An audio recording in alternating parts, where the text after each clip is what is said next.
Hello everyone, welcome to my channel. In this video, we are going to find out what is 100% of $50. So if you are new to my channel, please don't forget to subscribe it. So 100% of anything, it's $50, $60, $1,000, $10,000 is itself because everything is itself is 100%. So let's find out it in detail.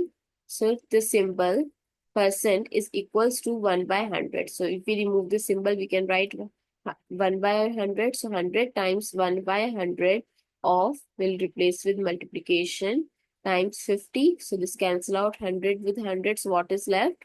$50 itself. So what I'm trying to say, 100% is the thing is in itself. So 100% of anything is the answer is the thing. So that is $50.